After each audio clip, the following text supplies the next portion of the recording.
Hello friend, welcome to justy tutorial YouTube channel. Friends, हम लोग civics का आज 9वां पार्ट देखेंगे जो आपके उत्तर प्रदेश CLT ग्रेड परीक्षा के लिए काफ़ी महत्वपूर्ण होगा। इसके पहले का सभी पार्ट आप लोग प्लेलिस्ट में जाकर के सॉल्व कर सकते हैं जो आपके एग्जाम के दृष्टि से तैयार किया जा रहा है। तो वीडियो पर लास्ट तक बने रहिएगा। वीडियो अच्छा लगे तो चैनल को सब्सक्राइब कर लीजिएगा, लाइक कीजिएगा, दोस्तों में शेयर भी कर दीजिएगा, बेल आइकन पर प्रेस कर लीजिएगा ताकि आने वाले वीडियो का नोटिफिकेशन सबसे पहले मिल सके। तो चलिए क्वेश्चन को शुरू करते हैं। पहला प्रश्न है, कानून का शासन व्यवस्था का उद्भव सर्वप्रथम कहाँ पे हुआ? तो आप लोग जानते होंगे ये ब्रिटेन से इसकी शुरुआत हुई। यहाँ पे डी ऑप्शन करेक्ट हो जाएगा। कानून का शासन व्यवस्था का उद्भव जो है ब्रिटेन सर्वप्रथम जो है ग्रेट ब्रिटेन से माना जाता है। और कानून के शासन का अर्थ होता है कि शासन का संचालन किन्हीं विशेष व्यक्तियों की इच्छा द्वारा नहीं बल्कि जो है विधि के द्वारा किया जाता है।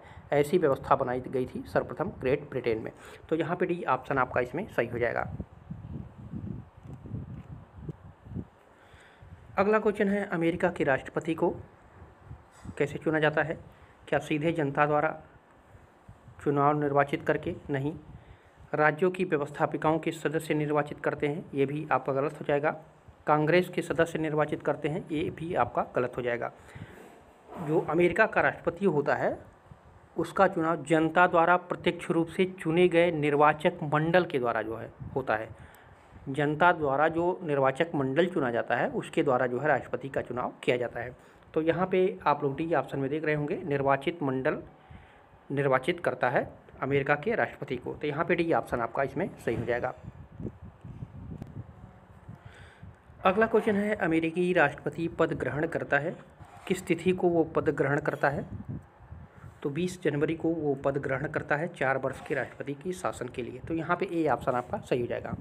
अगर इसमें इसका इतिहास देखा जाए तो 1933 के पूर्व अगर आप हम चलें तो उसमें जो है निर्वाचित होने के लगभग 4 माह पश्चात यानी 4 मार्च को अमेरिकी राष्ट्रपति द्वारा पद जो है ग्रहण किया जाता था। किंतु जब 20वां संविधान संशोधन हुआ अमेरिका में तो 1933 के अनुसार राष्ट्रपति 4 मार्च के बजाय जो है 20 जनवरी को पद ग्रहण करता है।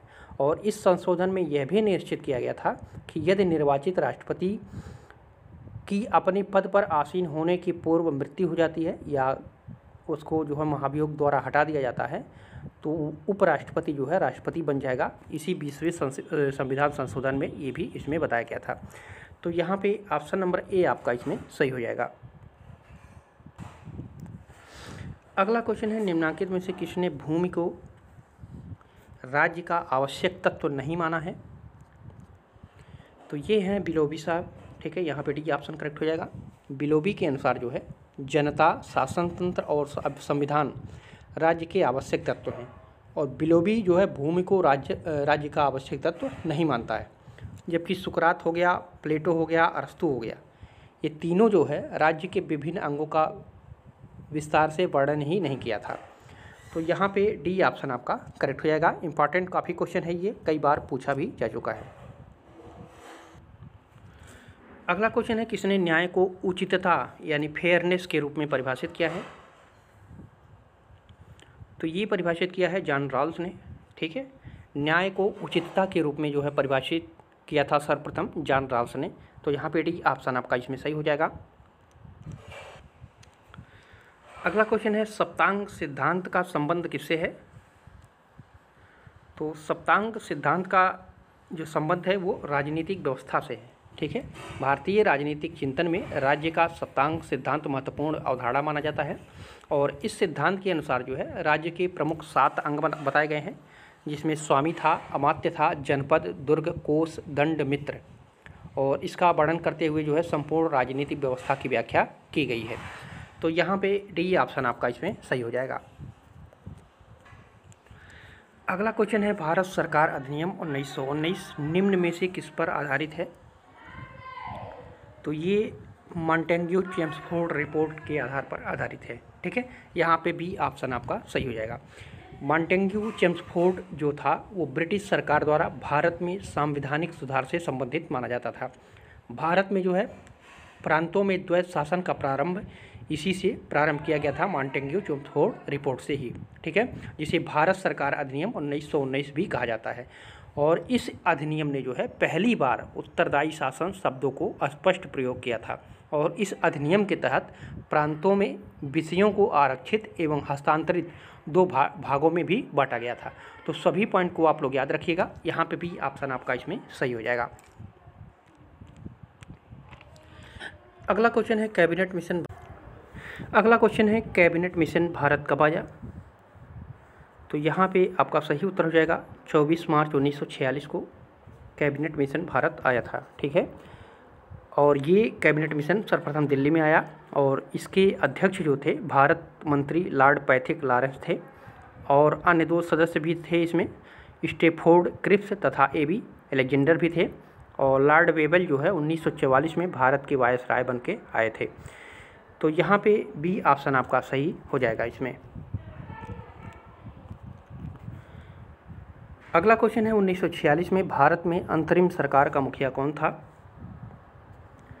तो अंतरिम सरकार का मुखिया जो था वो पंडित जवाहरलाल नेहरू थे। यहाँ पे डी ऑप्शन करेक्ट हो जाएगा। कैबिनेट मिशन 1946 द्वारा जो है भारत के कई सुझाव दिए गए इसके द्वारा, जिनमें जो है एक अंतरिम सरकार की स्थापना करना जिसे भारत के सभी प्रमुख राजनीतिक दलों का समर्थन प्राप्त हो, ये भी शामिल किया गया था इसमें। और कैबिनेट मिशन के लिए जो है दिए गए प्रस्तावों को भारतीय ने स्वीकार भी किया और इसी के अनुसरण में जो है जवाहरलाल नेहरू के नेतृत्व में सितंबर 1946 में अंतरिम सरकार की स्थापना की गई थी। तो यहाँ पे डी ऑप्शन आपका इसमें सही हो जाएगा। अगला क्वेश्चन है जवाहरलाल नेहरू द्वारा प्रस्तुत उद्देश्य प्रस्ताव को संविधान सभा ने कब पारित किया था? तो ये पारित किया गया था 22 जनवरी 1947 को। ऐसे छोटे छोटे बहुत सारे क्वेश्चन पूछे जाते हैं जो आपको कन्फ्यूजन करने वाले होते हैं। ठीक है, तो इन सभी क्वेश्चन को बहुत अच्छी तरीके से आप लोग तैयार कीजिएगा। तो ये जो है प्रस्ताव पारित किया गया था 22 जनवरी 1947 को। संविधान सभा की आप लोग जानते होंगे पहली बैठक 9 दिसंबर 1946 को हुई और इसके कुछ दिन बाद जो है यानी 13 दिसंबर को नेहरू द्वारा उद्देश्य प्रस्ताव प्रस्तुत किया गया। इस पर विचार विमर्श के पश्चात जो है संविधान सभा द्वारा 22 जनवरी 1947 को इसे पारित कर दिया गया था। ठीक है, तो यहाँ पे भी ऑप्शन आपका सही हो जाएगा। अगला क्वेश्चन है भारत के संविधान को अंगीकृत किया गया था? तो 26 नवंबर 1949 को अंगीकृत किया गया था। यहाँ पे सी ऑप्शन करेक्ट हो जाएगा। 9 दिसंबर 1946 को संविधान सभा की पहली बैठक हुई। इसके अस्थायी अध्यक्ष चुने गए सच्चिदानंद सिन्हा और 2 दिन बाद यानी 11 दिसंबर 1946 को संविधान सभा ने जो है डॉक्टर राजेंद्र प्रसाद को निर्विरोध जो है संविधान सभा का अस्थायी अध्यक्ष चुना गया। तो ये जो है अंगीकृत किया गया था 26 नवंबर 1949 को।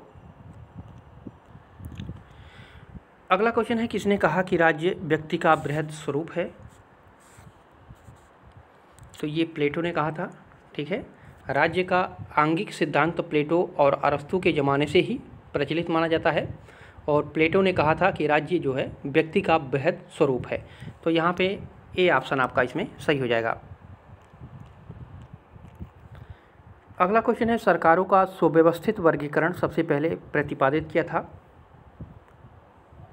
तो ये अरस्तु ने ही किया था। यहाँ पे सी ऑप्शन आपका करेक्ट हो जाएगा। अरस्तु ने जो है सर्वप्रथम शासकों की संख्या और शासन के उद्देश्य के आधार पर जो है सरकारों का वर्गीकरण प्रस्तुत किया था।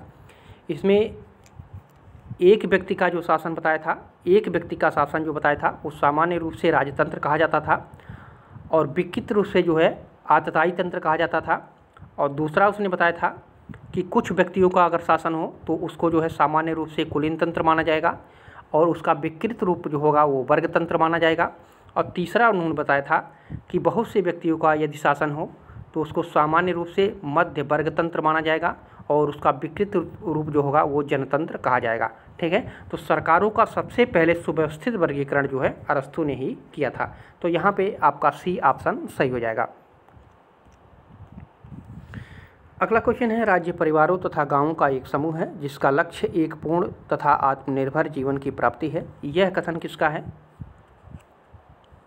तो ये कथन है अरस्तु का ही। यहाँ पे ए ऑप्शन आपका सही हो जाएगा। ठीक है, राज्य परिवारों और गांवों का संगठन जिसका उद्देश्य एक पूर्ण और आत्मनिर्भर जीवन प्रदान करता है, इस कथन को अरस्तु ने बताया था। तो यहाँ पे ऑप्शन नंबर ए आपका सही हो जाएगा। अगला क्वेश्चन है इनमें से कौन राज्य की उत्पत्ति के सामाजिक अनुबंध सिद्धांत से नहीं जुड़ा है? तो जेएस मिल नहीं जुड़ा था इससे। ठीक है, प्राकृतिक अधिकारों का सिद्धांत सामाजिक समझौता सिद्धांत का भाग है और इस सिद्धांत का जो प्रबल समर्थक माना जाता है हॉब्स, लॉक और रूसो माना जाता है। और इनके अनुसार जो है राज्य लोगों के द्वारा किए गए एक समझौते का फल है। समझौता करने के पूर्व लोग प्राकृतिक अवस्था में रहते थे और प्राकृतिक अवस्था के दौरान लोगों के पास प्राकृतिक अधिकार थे। लॉक ने जो है 3 प्राकृतिक अधिकारों को बताया था, जिसमें जीवन था, स्वतंत्रता था और संपत्ति सम्मिलित था। ठीक है। और हॉब्स ने जो है आत्मरक्षा के अधिकार को वरीयता दी थी। तो इसमें जे.एस. मिल जो है इसमें संबंधित नहीं था, तो यहाँ पे डी ऑप्शन आपका सही हो जाएगा। अगला क्वेश्चन है, प्रत्येक व्यक्ति सबके हाथों में अपने को समर्पित करते हुए किसी के हाथों में अपने को समर्पित नहीं करता है। ये कथन किसका है? प्रत्येक व्यक्ति सबके हाथों में अपने को समर्पित करते हुए किसी के भी हाथों में अपने को समर्पित नहीं करता है। ये किसका कथन है? तो ये रूसो का कथन है। ठीक है। रूसो ने सामान्य इच्छा के विषय में कहा था कि प्रत्येक व्यक्ति सबके हाथों में अपने को समर्पित करते हुए किसी के भी हाथों में अपने को समर्पित नहीं करता है। ठीक है। तो यहाँ पे सी ऑप्शन आपका इसमें सही हो जाएगा। अगला क्वेश्चन है, राज्य की उत्पत्ति के सामाजिक अनुबंधन सिद्धांत की विवेचना में जॉन लॉक ने समर्थन किया है किसका? तो ये सीमित राजतंत्र की अवधारणा को जो है समर्थन किया है।